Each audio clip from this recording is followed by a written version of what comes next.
$1 million idea that might not last.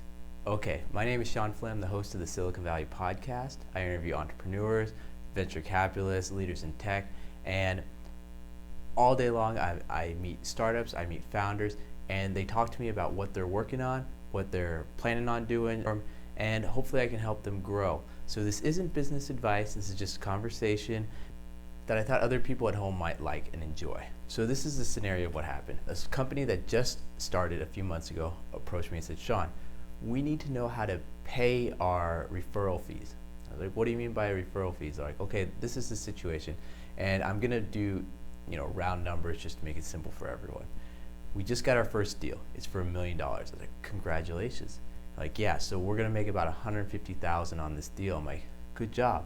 But we don't know how much to pay the people that gave introductions to make the deal happen. Okay, so quick question. How do you know, you said you're gonna make $150,000 out of this. What do the people that you're working with, what do the contracts say that they're gonna get paid? And they're like, oh, we don't have any contracts with anyone. They're just, friends, people we know. I'm like, okay, then, an oral agreement. What did you guys talk about before working together? Oh, we didn't come up with any numbers. We're just friends. They wanted to help us. It was a good thing. Okay, so what's industry standard for referral fees and that for this type of work? We don't know, they said. Okay, so then I said, let's just break it down. Tell me, how much the goods cost, how much is left, how do you figure that out?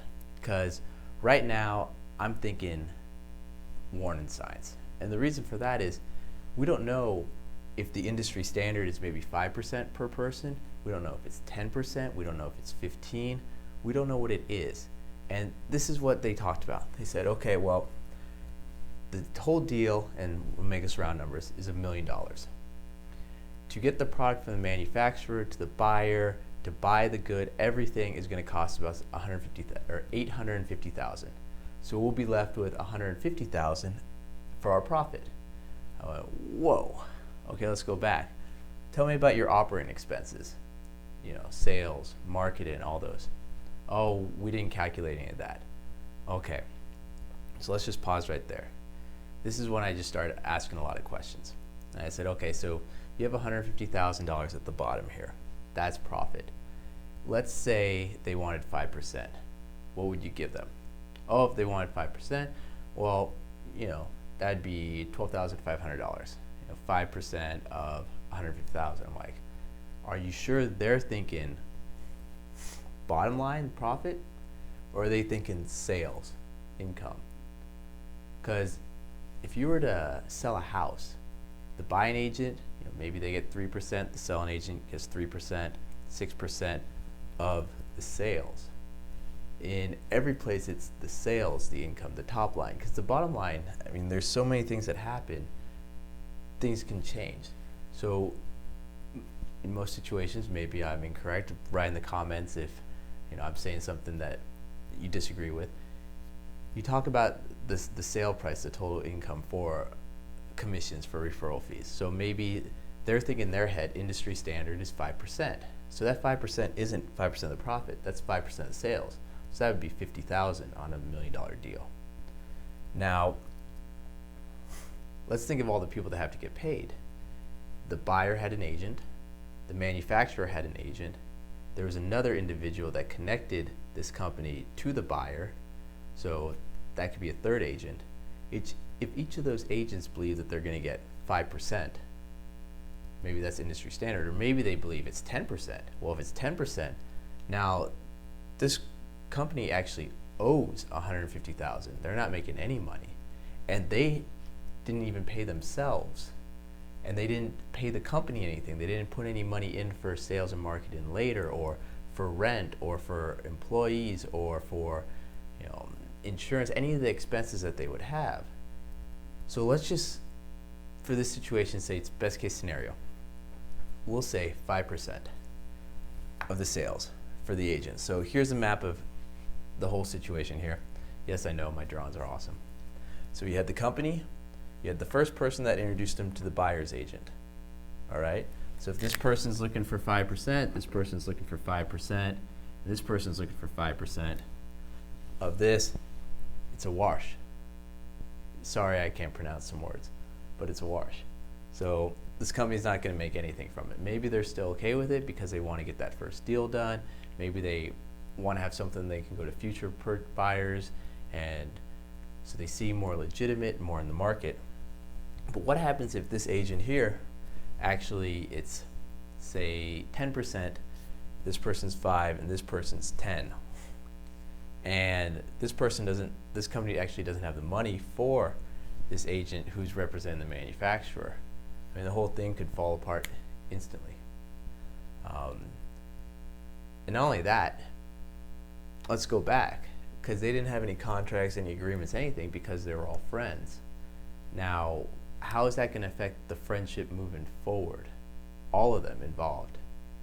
So this person here could think, oh my gosh, my buddy who I introduced to another friend, this is embarrassing. I don't want to work with these people ever again. This person can go, oh my God, I only worked with them because I'm friends with this agent and I trust him. I don't ever want to work with this person again. This person might be thinking, okay, I always get this much money because my manufacturer, their product is in high demand. I'm never going to work with this group again. The company shuts down pretty quickly before it really even started. And let's also look at it this way.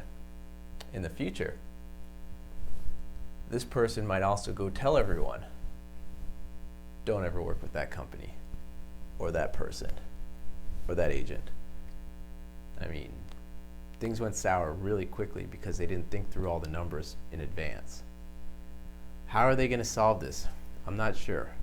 Their idea was, okay, since we're all friends, we're just going to go and allocate the profit, what we think is profit, into different categories, such as we're going to put $50,000 aside for the business, for marketing and sales later, because we're going to need 2-3 months of runway to get the next deal probably. And that's how much we think it'll cost to keep the lights on and for us to survive. We're going to go to these agents and go, listen, we have $100,000 to pay you guys. We're sorry. We know that that's only, $30,000 a person. So, I mean, this whole deal, it's 3% and they're used to 5%, but hopefully that's enough that everyone is happy. Because imagine it.